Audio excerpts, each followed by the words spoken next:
আসসালামু আলাইকুম রহমতুল্লাহ। নববধূ রান্নাঘর ইউটিউব চ্যানেল ও ফেসবুক পেজের পক্ষ থেকে সবাইকে স্বাগতম। আজকে আমি রান্না করব আলু দিয়ে ব্রয়লার মুরগির ঝোল। মূল ভিডিওতে আসা যাক। এখানে আমি পরিমাণ মতো তেল দিয়ে দিলাম, তারপরে দিয়ে দিব দুটি তেজপাতা, হালকা করে দিয়ে দেব। তারপরে দিয়ে দেবো হাফ কাপ পরিমাণ পেঁয়াজ কুচি। একটু নেড়ে ফেলে পেঁয়াজটা লাল হয়ে আসা পর্যন্ত অপেক্ষা করব।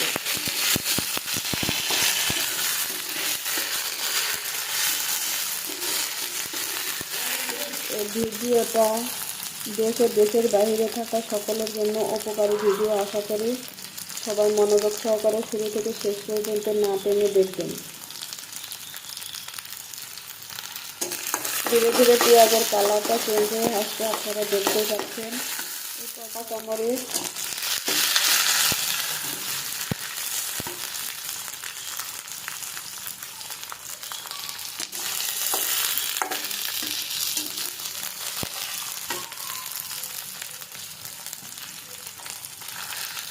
পেঁয়াজের কালারটা ব্রাউন কালার হয়ে আসা পর্যন্ত অপেক্ষা করব।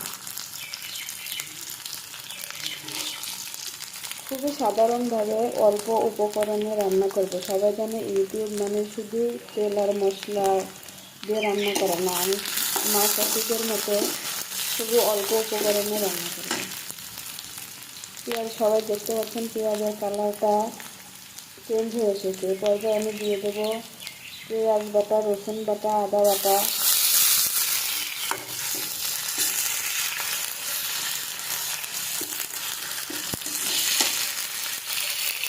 আমি দিয়ে দেবো অল্প একটু পরিমাণে পানি দিয়ে এটাকে একটু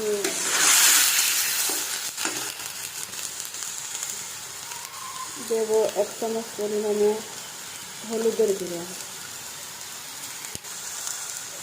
1 চামচ ধনিয়া গুঁড়ো।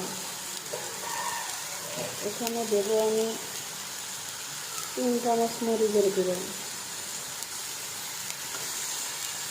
ঝালটা আপনারা আপনাদের পছন্দ মতো দিবেন। দিয়ে দেবো 1 চামচ গরম মশলা গুঁড়ো।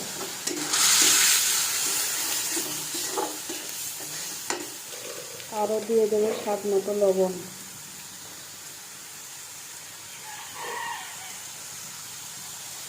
আবার একটু পানি দিয়ে ভালোভাবে কষিয়ে নেব। সমস্ত উপকরণগুলো ভালোভাবে কষিয়ে নেব।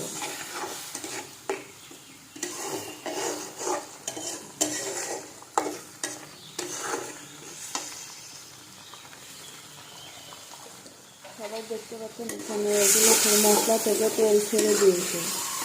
এখন আমি কেটে রাখা আলু দিয়ে দেবো, ব্রয়লার মুরগির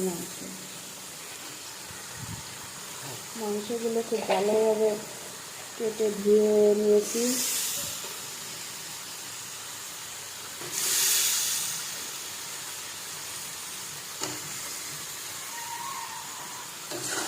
খুব ভালোভাবে মশলাগুলোর সাথে মিশানো।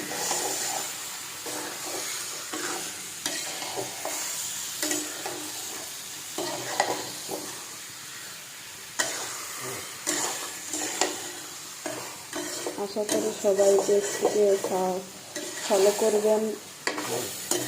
নববধূ রান্নাঘর ইউটিউব চ্যানেলকে সাবস্ক্রাইব করে ঢাকা দিয়ে দেবো। এখন আমি এর মাঝে 1 চামচ কালা জিরার গুঁড়ো দিয়ে দেবো, 1.5 চামচ দিয়ে নেড়ে চেড়ে মশলাগুলো খুব ভালোভাবে মিশিয়ে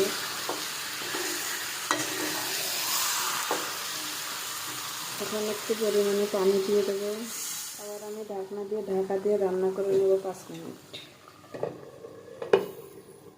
আমি একটু নেড়ে চেড়ে নেব। দেখতে পাচ্ছেন আমার কষানোটা প্রায় শেষের দিকে। আর 2 মিনিট জাল করা পর্যন্ত অপেক্ষা করব ঝোলটা শুকিয়ে। ভিডিওতে আমি নতুন, সবাই বাজে মন্তব্য না করে নববধূ রান্নাঘর ফেসবুক পেজ ও নববধূ রান্নাঘর ইউটিউব চ্যানেলের পাশে থাকবেন। সবাই সাহায্য করবেন, আপনাদের সহযোগিতাই কামনা করছি।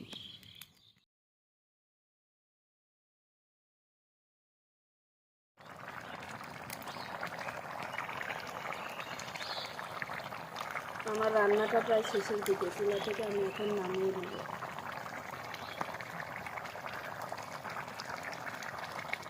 আমি তরকারিটা রান্না করে কড়াই থেকে নামিয়ে নিয়েছি। তরকারিটার কালার কত সুন্দর এসেছে। খুবই অল্প উপকরণে আপনারা সবাই ভালোভাবে শুরু থেকে শেষ পর্যন্ত দেখলে পারে উপকৃত হবেন আশা করছি। আবারও কেউ বাজে মন্তব্য না করে আমার ফেসবুক পেজ নববধূ রান্নাঘর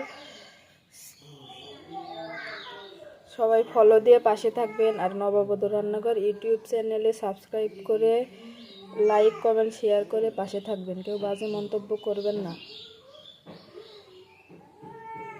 আমাকে আপনারা সবাই সহযোগিতা করলে আমি এগিয়ে যেতে পারবো ইনশাআল্লাহ। সবাই ভালো থাকবেন। আজকে এই পর্যন্তই। আসসালামু আলাইকুম রহমতুল্লাহ।